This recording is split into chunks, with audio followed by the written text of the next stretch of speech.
Bienvenidos de nuevo a este podcast resumen del conflicto de los siglos. Hoy, el despertar de España.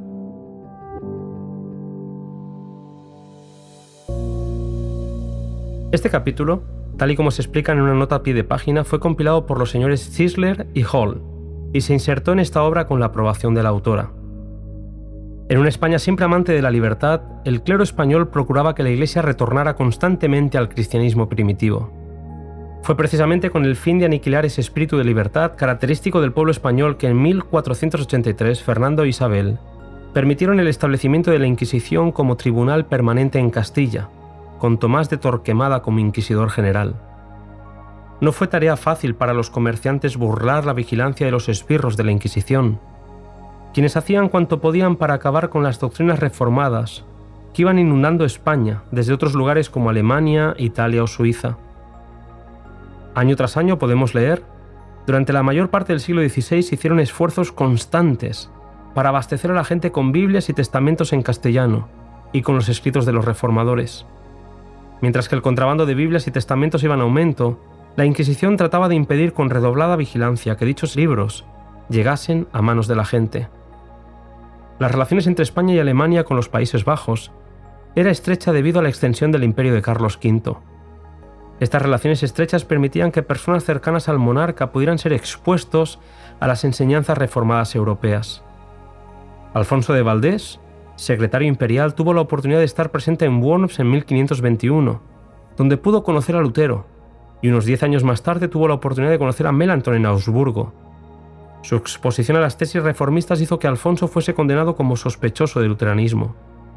El hermano de Alfonso, Juan de Valdés, fue de los primeros reformadores en utilizar la imprenta para esparcir el conocimiento de la verdad bíblica. Su labor contribuyó grandemente a echar los cimientos del protestantismo en España. Interesante es leer en este capítulo acerca del arraigo del protestantismo en lugares como Valladolid o Sevilla.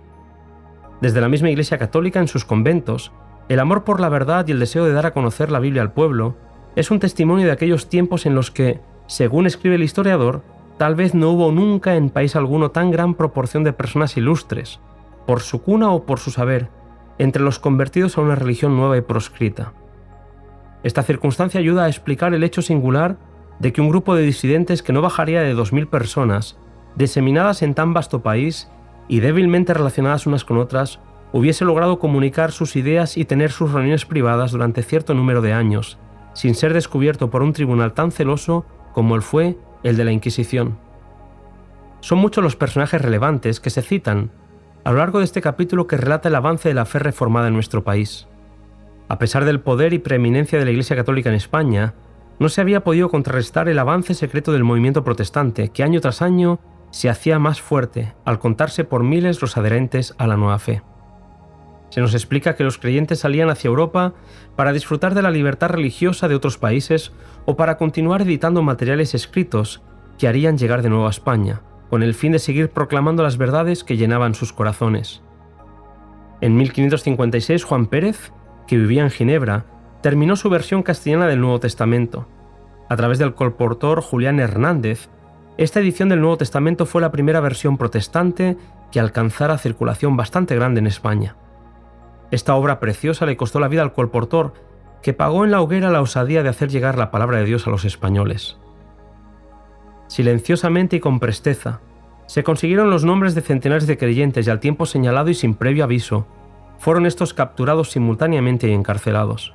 En Sevilla y Valladolid, en Toledo, en Valencia, en Granada y en Murcia, los muchos mártires que murieron en las hogueras de la Inquisición testifican de las dificultades que tuvieron nuestros antepasados para vivir una fe de la que nosotros hoy podemos disfrutar en libertad. Tal fue la suerte que corrieron muchos que en España se habían identificado íntimamente con la reforma protestante del siglo XVI. Pero de esto, se nos dice, no debemos sacar la conclusión de que los mártires españoles sacrificaran sus vidas y derramaran su sangre en vano. Ofrecieron a Dios sacrificios de grato olor, dejaron a favor de la verdad un testimonio que no se perdió del todo y de la que nosotros somos herederos.